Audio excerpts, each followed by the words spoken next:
नमस्कार दोस्तों, स्वागत है आपका हमारे चैनल पर, जहां हम हर बार एक नई और ज्ञानवर्धक कहानी लेकर आते हैं।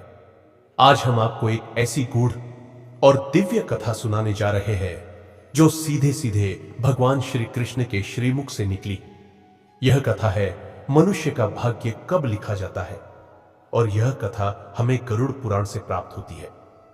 हमारे जीवन का हर पहलू, सुख दुख, समृद्धि, दरिद्रता, हमारी उपलब्धियां और असफलताएं, ये सब हमें हमारे भाग्य के रूप में दिखाई देते हैं।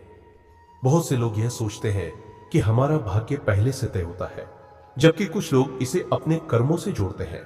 लेकिन क्या आप जानते हैं कि इस बारे में भगवान श्री कृष्ण ने क्या कहा है? आइए इस कहानी के माध्यम से हम समझने की कोशिश करते हैं कि मनुष्य का भाग्य वास्तव में कब और कैसे लिखा जाता है। श्री कृष्ण ने गरुड़ पुराण में इस बारे में बहुत गहरे रहस्य को खोला है। तो इस ज्ञान की दिव्य यात्रा में हमारे साथ बने रहिए, क्योंकि यह कथा न सिर्फ आपके जीवन को बदल सकती है, बल्कि आपके सोचने का तरीका भी बदल सकती है। बहुत समय पहले की बात है, जब श्री कृष्ण गोकुल में अपने प्यारे भक्तों के बीच रहते थे। एक दिन भगवान श्री कृष्ण अपने प्रिय मित्र अर्जुन के साथ बैठे थे, और अर्जुन ने भगवान से एक सवाल पूछा। उसने कहा, हे भगवान, इस संसार में हर व्यक्ति के पास एक अलग किस्म का जीवन होता है। कुछ लोग भाग्यशाली होते हैं जो सब कुछ पा लेते हैं, और कुछ लोग दुर्बल होते हैं जो जीवन भर संघर्ष करते रहते हैं। क्या यह सब भाग्य के कारण होता है, या यह किसी और वजह से है? भगवान श्री कृष्ण मुस्कुराए और बोले, अर्जुन, यह एक बहुत गूढ़ सवाल है। मैं तुम्हें इसका उत्तर दूंगा, लेकिन तुम्हें इसे समझने के लिए ध्यान से सुनना होगा। भगवान श्री कृष्ण ने फिर गरुड़ पुराण की एक कथा सुनानी शुरू की, जो इस विषय पर पूरी रोशनी डालती है। प्राचीन समय में एक नगर था जिसका नाम सूरतपुर था। इस नगर में एक ब्राह्मण परिवार रहता था जो बहुत ही निर्धन था। वह ब्राह्मण अपने छोटे से परिवार के साथ बड़ी कठिनाई से जीवन यापन कर रहा था।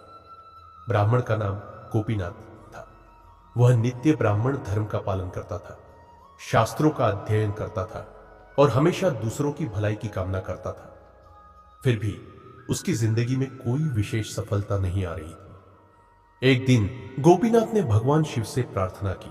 उसने मन ही मन सोचा, हे भगवान शिव, मैं भली भांति शास्त्रों का पालन करता हूं, परंतु मुझे वह सुख नहीं मिल रहा जिसका मैं हकदार हूं।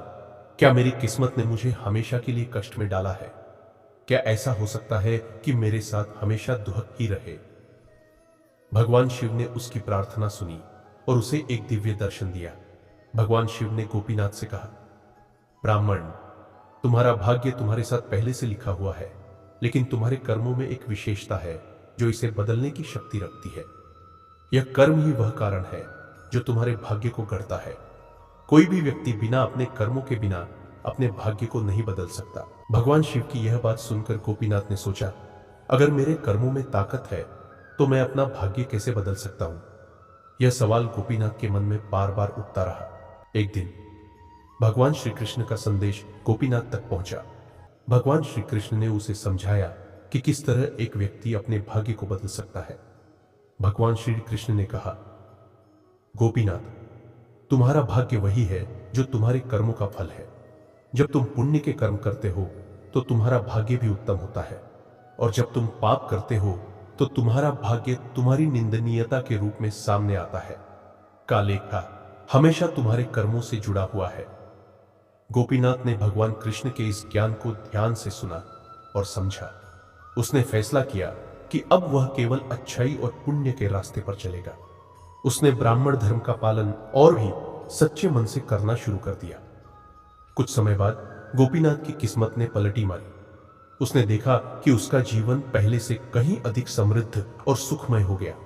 उसकी धार्मिकता, उसके अच्छे कर्म और उसकी निरंतर मेहनत ने उसका भाग्य बदल दिया था। अब वह समृद्ध हो गया, उसका परिवार खुशहाल था और वह सबके लिए एक आदर्श बन गया। श्री कृष्ण ने अर्जुन से कहा, देखो अर्जुन, यह कथा तुम्हें यह समझाने के लिए है कि भाग्य कभी स्थिर नहीं रहता। अगर तुम अपने कर्मों को सही दिशा में करते हो तो तुम्हारा भाग्य भी तुम्हारे पक्ष में हो जाएगा। भाग्य केवल अंधेरे में नहीं लिखा जाता, बल्कि यह हर क्षण बदलता है। क्योंकि यह तुम्हारे द्वारा किए गए अच्छे और बुरे कर्मों का परिणाम होता है।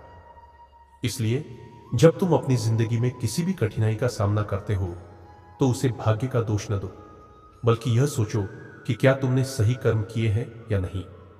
अगर नहीं तो समय है सुधारने का, अगर हां तो जानो कि तुम्हारा भाग्य तुम्हारे कर्मों के अनुसार ही होगा।